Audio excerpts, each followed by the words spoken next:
Let's get into our AL.com questions of the week. And if you have a question for Coach Malzahn, just go to AL.com/Tiger Talk and submit your question each week, and it could be asked live on the show. Visit AL.com/Tiger Talk today. First one comes from Elvin.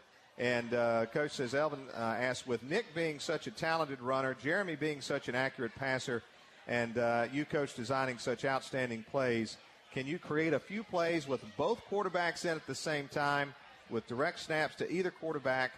You really have the best of both worlds in those two guys. Okay, all right. The wheels are turning. That's an interesting idea. I'll say this. I mean, both the guys can run effectively, and both can throw. But, hey, you never know what the season may present. Yep. And, we at times can be a little creative, so we'll see what happens. Talk about Nick, your overall thoughts on his game Saturday, Coach. Yeah, overall, I was pleased. I mean, obviously, the perfectionist part, you want everything to be perfect. There was a couple times that we got some people in his face defensively that you don't see when it's happening, but a protection breaks down a guy, he can't step up. So there's a couple of those throws that had more to do with protection than it did him throwing. But it's just kind of just the overall cleanup that we need to get better on. That's what we're going to improve on. But overall, take away the fumble, okay? That's what really stuck in my mind after the game. We got to correct that, but overall, I was pleased. And Jeremy, the little time that he was out there. Yeah. Jeremy was very efficient. On the drive, we went down there and scored right there. He did a good job on the little play action, found a little seam, and got in the end zone. Sammy, Coach, we already had a question about his injury not playing. With him not there, what is there anything that you can't do or don't do without Sammy out there, or what's the effect without Sammy? Yeah, of course, he is definitely a guy that can stretch the field. Yeah. But this year we have a lot more options. Last year it had been a different story, but Melvin Ray stepped up. Tony Stevens got a chance. Ricardo, we threw him a deep ball. So, I mean, we got a lot more options. But obviously, Sammy's, he's one of the better playmakers in our league, and we need him back healthy. All right, second question on our AL.com questions of the week comes from B. Scott in Madison, Alabama. Talks about Kansas State. What is the team's biggest challenge going to K-State? What areas are you most concerned about before that game, and how will you go about preparing? Well, first of all, that's one of the toughest places to play.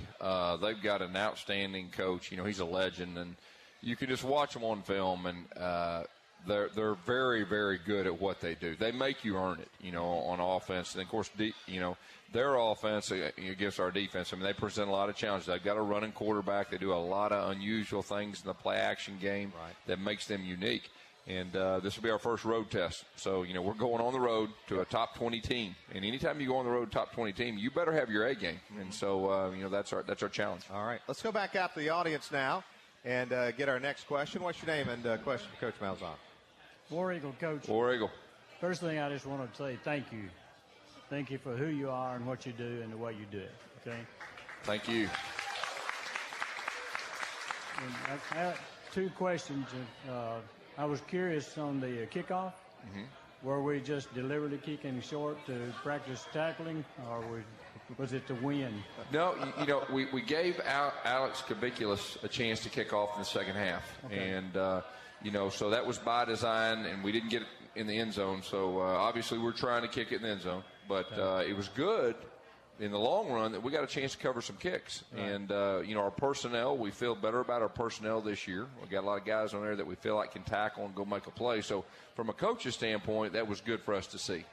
Yeah, I thought maybe so. The other one's a question I want to ask. My wife doesn't want to ask it, but I'm going to ask it anyway. This is a good one right here, probably. How long you should always listen to your wife, by the way, before you ask this question. Well, I've been talking about it for 2 weeks. So. How long do you think it would take you to have two equal offenses so that you can really speed up the game? Two equal offenses? Two equal offenses. Two equal, complete units, so that you can really work on the defense. Okay, you're talking about depth? Depth. Yeah, you have it too. Oh, okay. All right, I understand the question.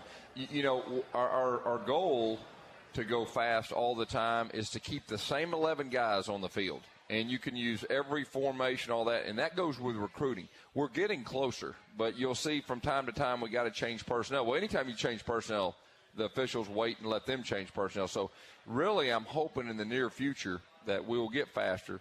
And then, of course, depth-wise, it's all about recruiting. And, if we could fast forward a couple years, recruiting, that would definitely be a goal. All right. Appreciate the question. Exciting. All right, I think that was safe. That was a good question. I don't think your wife will be too upset about that one. That was all right. Before we get to break real quick, let's go to the phone for the first time tonight and go up to Birmingham, Alabama, and talk with Beetle. Beetle, go ahead. You're on Tiger Talk.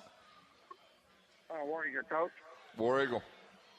Coach, got a question about offense, in particular Nick Marshall. Just seems like he's, we heard all summer long how he's been working on his passing, and it seems like he's just regressing with his accuracy. I kind of watched the film and looked at the game again, and he's struggling with his accuracy and, and stretching the field. Is there something going on with that, or we're wondering why he's just regressing when it comes to the pass?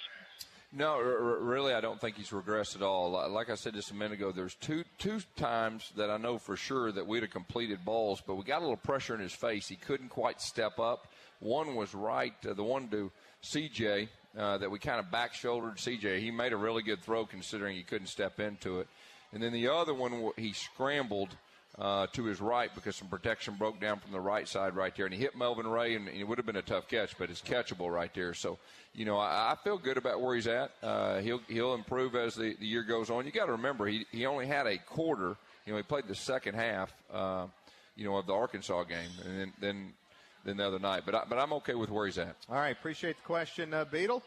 Cleve and Enterprise, we'll get to you a little bit later on. Also, more questions from the audience on Twitter and via email in the Academy Sports and Outdoors inbox is aubtigertalk@gmail.com. 1-888-AU-CALLS is our toll-free number. Hear the audience as well. So get your questions ready for Coach. He'll be with us for a couple more segments. Make the most of your weekend on the Plains by downloading the official area app. Look for Visit Auburn Opelika in the App Store to have dining, shopping, entertainment, and lodging information right at your fingertips. Brought to you by the Auburn Opelika Tourism Bureau. It's everything you need to know. More with Coach Gus Malzahn. We're inside Victory Grill, and you're listening to Tiger Talk.